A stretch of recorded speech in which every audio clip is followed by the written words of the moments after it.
Welcome to this parent-carer information session of the Mood Booster Group delivered by the Mental Health Support Team. I'm Emma Woodhall, a CBT therapist awaiting qualification, and this is my colleague Jo Donald, EMHP. We've created this short video to provide parents and carers with further information about the brief behavioural activation intervention that we're currently providing in group sessions for your child. So over the next few minutes, we're going to provide a quick recap of what low mood is and how brief behavioural activation aims to help boost your child's mood by encouraging them to increase their valued activities. We'll then move on to explaining how you can support them to make these positive changes and complete their planned activities. In our last video, we introduced you to the vicious cycle of low mood, where feeling low leads us to reduce our activities and get less of the feel-good factor out of life. So, in this fictional example, Tom feels sad and irritable most of the time. His typical response is to spend time engaging in passive activities like watching TV in his bedroom alone, and that may be a short-term distraction, but overall it doesn't provide much positive sense of satisfaction.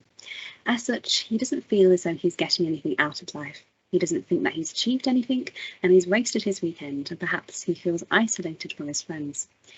Brief behavioural activation aims to turn this vicious cycle of low mood into a positive cycle. If we return to Tom's example, then we can't just tell him to not feel sad or irritable. It's not easy to change our emotions, but we can change our behaviours in order to improve our mood.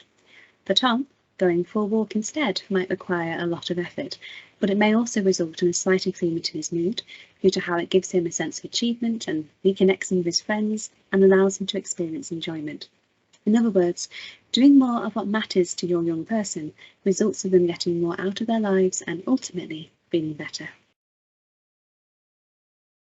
So brief behavioural activation works on the idea that doing more helps us to get more out of life. And this feel-good factor comes from doing activities that give us a sense of achievement, closeness, enjoyment, and that are important to us. The key here is to having a balance of activities. Just saying to somebody, do more, wouldn't necessarily be helpful. For example, Tom could spend all of his time doing schoolwork, and whilst that would be important and may give him a sense of achievement, it wouldn't necessarily give him a sense of closeness with others or enjoyment. So it's through creating this balance of activities that are important to us and provide us with that sense of achievement, closeness, and or enjoyment that helps us to get more of the feel-good factor out of life, which, as we've seen, will help to boost our mood. Values are a key aspect of planning activity. Knowing what's important to us can help us to plan activities that really do give us that sense of achievement, closeness and enjoyment. So we try to split activities and our values into three main life areas. So me values, things such as hobbies or having fun, our physical health and looking after ourselves. The things that matter, and that might be education, it might be employment, it might be the things that we kind of need to do, like self-care. It might be the bigger picture, so perhaps social issues or environmental concerns. And finally, the people that matter as well, our values being around how we want our relationships to be with our family, our friends and our partners. It's important for us all to remember that our values are personal to us and they're not always going to be the same as other people's. Your young person may have different values and things that are important to them, and that may impact on the activities that they choose to do. For example, playing online games with their friends can be a valued activity for many, providing them with a sense of closeness and a sense of enjoyment. But while it may be natural as parents to feel that perhaps they should be spending their time more productively or going outside to do physical activity, it's important that we understand and respect and indeed support them in making these positive changes, even if they don't always align with how we feel that they should be spending their time. So once your young person has identified their values and used these to create ideas about value-based activities that they wish to participate in, then they need to start actually implementing them by using their activity schedules. However, their low mood symptoms we discussed earlier, as well as negative thinking, can get in the way of us doing this. And as such, we'll be encouraging your child to rate their activities by difficulty and begin to perform them gradually. So easy activities may be those that require less effort, that provide a strong sense of enjoyment and connection, don't take very long, and that they're already doing on a fairly regular basis. More difficult activities might include those that require a greater concentration and attention.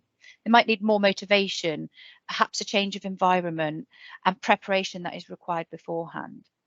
So as an example, for a young person who has identified their identity as a dancer as important to them, they may decide that watching videos and tutorials online about dance is an easy activity which takes minimal effort and will give them a rapid sense of enjoyment. However, recommencing their dance group after school will be more difficult due to how they're currently feeling fatigued, and they'll need to work up to this as their mood improves. So continuing to rate their mood both before and after activities will help them to identify when they feel ready to move on to the more challenging activities, and as their symptoms of low mood begin to improve. So encouraging your child to continue to rate their mood is particularly important. They may not notice those small changes in their mood at first, but continuing to record it will help support them to notice that improvement over time. As we spoke about previously, active parental involvement is a really important part of the behavioural activation to just ensure it is as effective as it can be. Teenagers' brains are still developing, and in fact, it's actually thought that our brain isn't fully developed until the age of about 25. And interestingly, our brains develop from the back to the front. And that means that the limbic system, which is responsible for our emotions, is one of the first areas of the brain to fully develop, whereas the prefrontal cortex, which is important for logical thinking, is one of the last areas to develop. And as such, adolescence is often associated with impulsivity and risk-taking, a wish for instant gratification. Weighing up consequences and making good decisions and thinking about the future tends to come with age. Therefore, it's really important that you encourage your young people to complete tasks, even when they're finding them difficult, or they might feel like they don't really want to do them, or perhaps just don't feel like it. We're encouraging your child to make changes to their behaviours which require them to change from being mood focused or seeking instant gratification, doing things because of how they feel, to being goal focused and thinking about the long-term rewards of doing something in the here and now.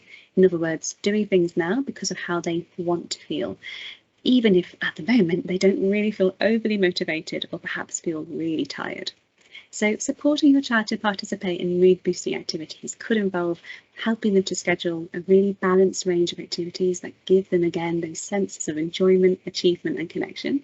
Supporting them to actually problem solve barriers to completing preferred activities, such as actually helping them to identify activities that they want to start doing, or working out why they're avoiding activities, even when they decided that they could be helpful. And finally, you may wish to support with the practicalities of actually going about doing the activities that they select via problem solving.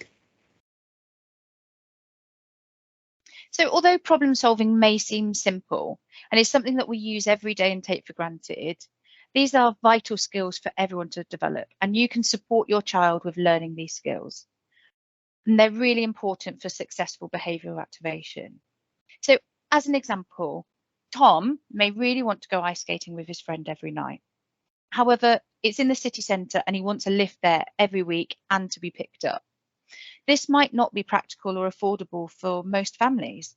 However, instead of just saying no, we can support him to problem solve this and come up with alternatives, such as getting the bus, sharing lifts with his friends, or reducing the frequency of ice skating, or maybe coming up with different activities that provide a sense of enjoyment but are more manageable. So flip, do, review is a really quick and simple way of remembering the steps to problem solving.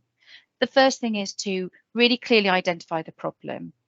Then we're going to list all the possible ways that we can solve this problem. Now, at the moment, we're not thinking about whether they're good or bad ideas. We're just coming up with a list. So even those ones that we might already think of negatives, we need to put down as well. And then we identify the good and the bad points of it. So we're evaluating what is good and bad about each solution. And then we decide which do we think is the best, and we make a plan. Once we've made that plan, so who's going to do it, what's going to happen, when, where and how, we do it. We carry it out. And then we review it. Has it worked? Or do we need to go back to our list of solutions and try something different? So we hope that our, again, short introduction to brief behaviour activation has been helpful and provided a bit more insight into the intervention that your young person is going to be completing. If you do have any further questions about what we've been talking about today or about brief behaviour activation in general, then please do get in contact with the mental health support team. And the following slides provide some further information about other services in addition to our contact details.